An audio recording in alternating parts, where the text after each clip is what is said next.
Hey guys, so it is February 28th, 2020. Usually this would mean that it's the end of February, except this is a leap year, so we do have one more day in February, but I'm going to kind of start closing out February's budget and getting ready to move into March. So first thing I want to do is come to my credit card and just make sure that is up to date and reconciled. So I do know I will have a transaction for today, my daily parking at my job, and then I'm going to see, I think these other two transactions are cleared, so I should have $464.78, and I do. So that account is reconciled. Now, so I did something that I was kind of upset that I had to do, but whatever, I did it and I got it done with. So if you see over here, you'll see that I have several loans and they're all marked as $0 because I thought I had paid them off. I'm not going to argue with the company because it's really not worth it. I paid them off, but nonetheless, they acquired a day's worth of interest between the time that I submitted the payment and when it processed, despite the fact that I paid the current payoff amount. But they have assured me, this company, that if I make the payment today before 4 p.m., then that will pay off the rest of the interest. So I have made that payment today. And unfortunately, that means I have to change some of these numbers because they're no longer accurate. So I paid another 0.04 to parent plus B, or not parent plus B, to federal loan B, 14 cents to C, and 13 cents to D.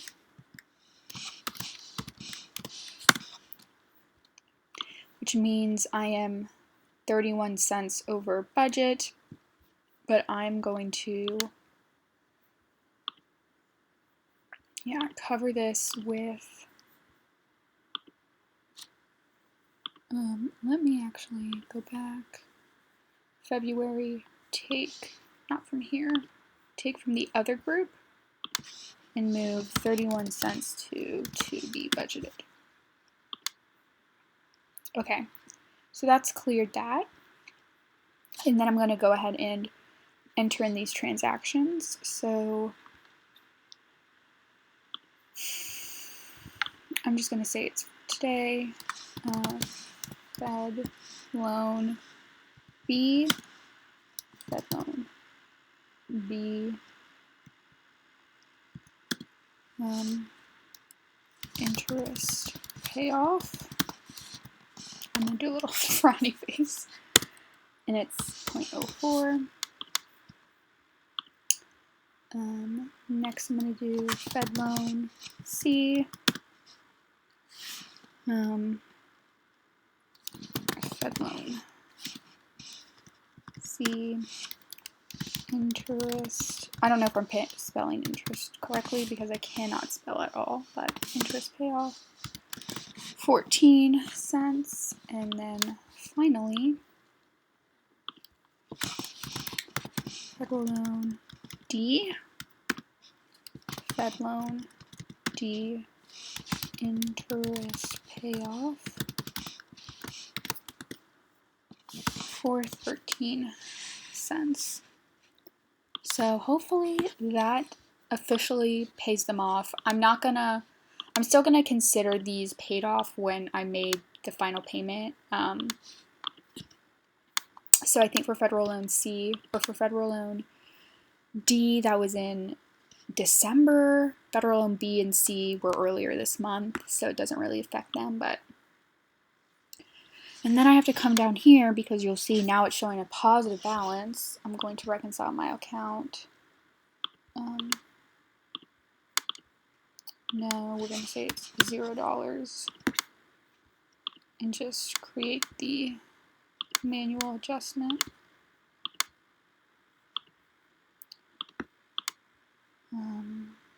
No.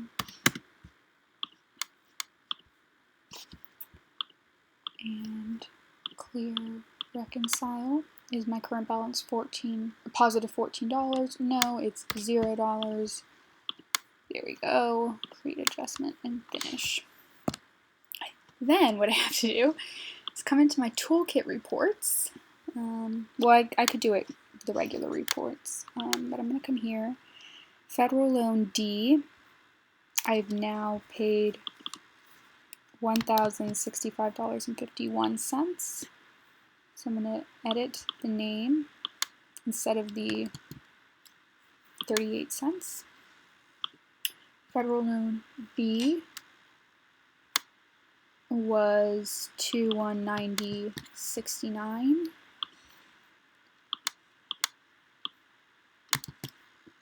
And then federal loan C was $2,839.43.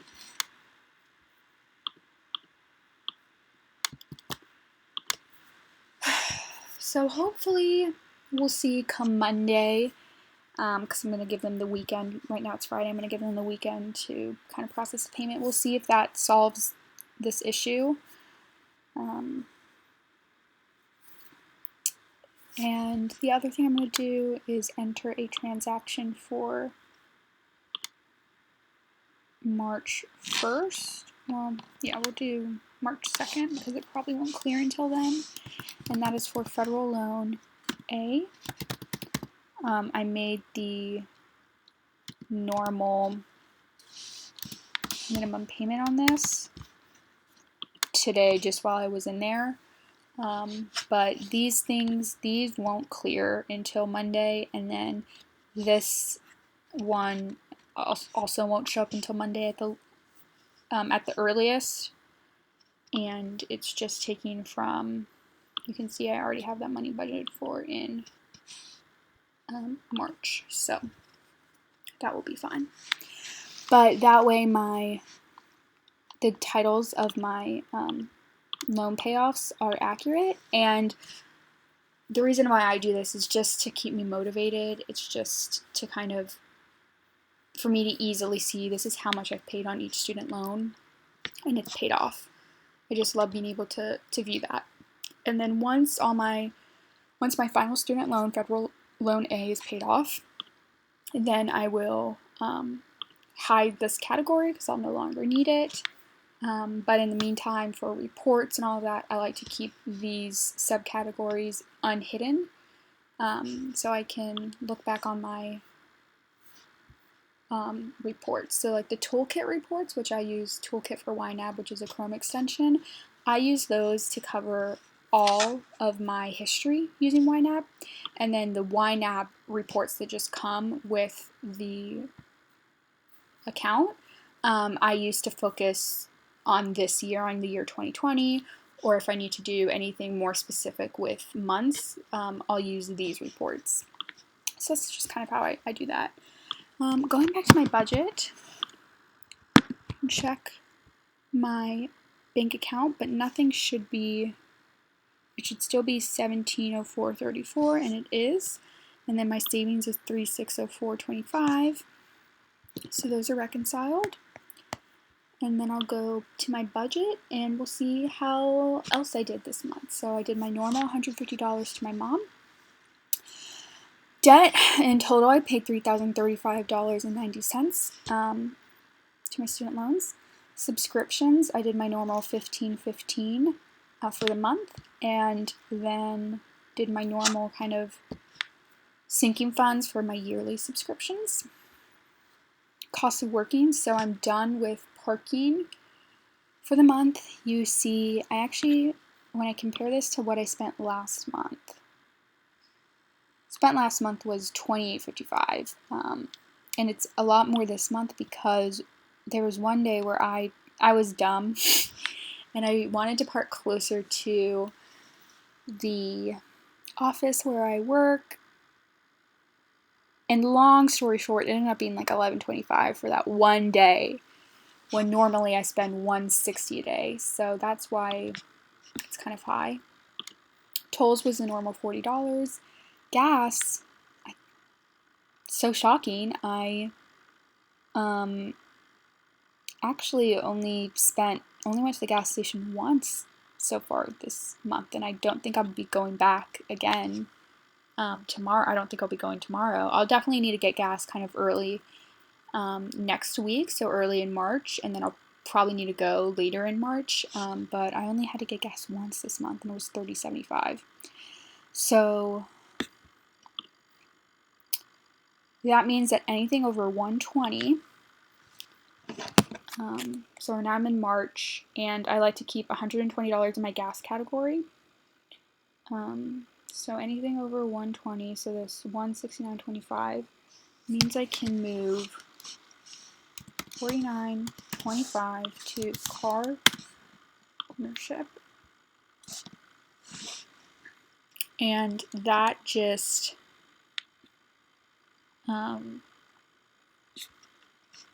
that fund is kind of for car registration. I'm going to need to get renew my license soon, so that's going to cost some money. This is going to be where my AAA subscription comes from. None of those things are things that I need to pay right now. I just want to, whatever I have extra in my gas category, instead of just letting it sit there and build up, I move it to car ownership. This is also going to be where any like first level car maintenance issues that come up, I'll take it out of this category. So I want to put whatever I don't use from gas in this category, and then eventually, once I finish my car maintenance fund, I'll just be putting like an extra $50 a month in here, and that can take care of like car washes or anything like that. But I moved that money. I budgeted $27 for dining out. So far I spent $18.96. I should not be spending anything tomorrow, but I might need to. I am going to a Renaissance festival with my sisters. So between my other fund, I have $13.22 left in other and $8.04 left in dining out. I'm sure that will take care of tomorrow. And then Sunday starts March 1st, and I'm actually getting brunch with a friend of mine. So I don't need to worry about that until next month. Gifts, I put $100 in, have not spent anything, $58.44. So this was the money that was left over from January, that at the beginning of February I moved into February's car maintenance fund. Personal care, I budgeted $5. And then I had $506 going to my emergency fund, and that is always just, well, as for right now, I'm not actively contributing to it because I have my $2,000 goal.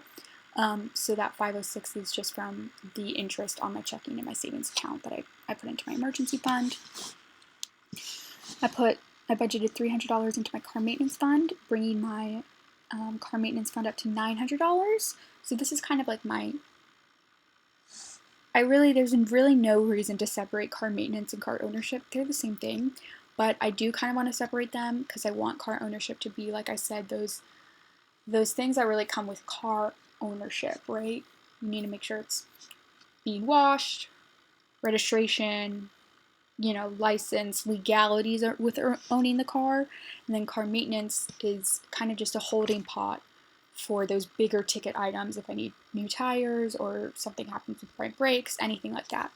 My goal is $1,200. And I am 75% there. I should be able to finish next month in March. I put $55 into my sister's wedding fund, and then $25 into my birthday. Nothing to my IRA yet. I still have this $222.29 that's been there since the end of December 2019. Once I pay off my debt, this will be my next big focus, and I'll be able to max it out. And then I put $40.28 in this taxes category to cover some of the taxes that I'm getting from one of my part-time jobs. I don't make enough at that part-time job for them to withhold, and I have yet to update my W-4 at my full-time job.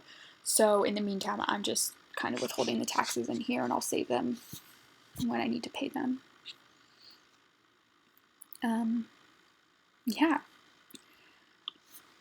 And then just a quick glance at March, you'll see that practically everything is already budgeted for. My payment to my mom, I have the $58 minimum payment to my federal loan A.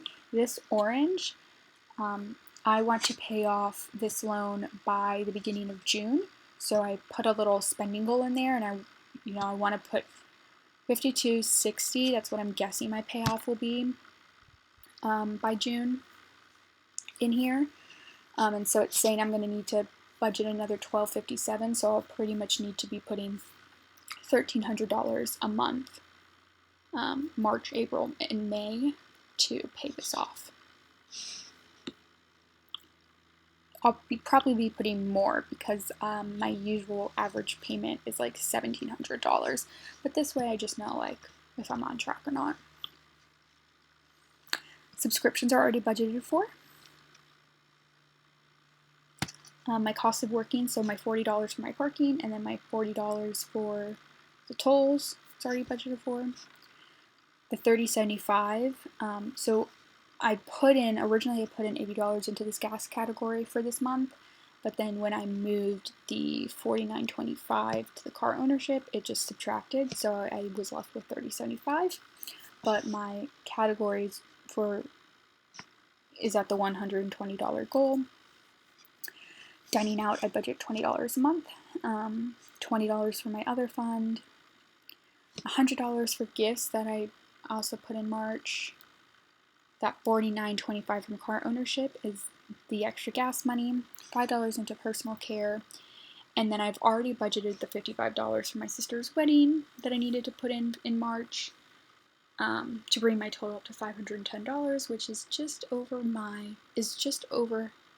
halfway to my goal. And I have a little budget breakdown.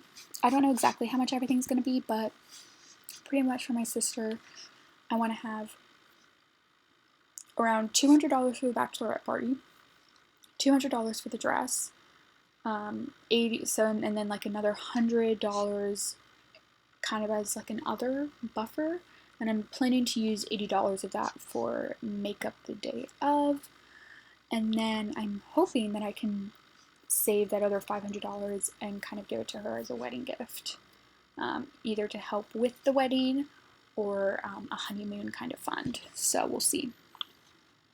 And then I put $14.66 into my birthday fund, which is less than my goal, my $25 goal, because I was maxing out I put as much as I could towards my debt to pay off federal loan C in February. So this is all I had left, but I'll be able to easily top that off at the beginning of March when I get my first paycheck, which would be March 6th.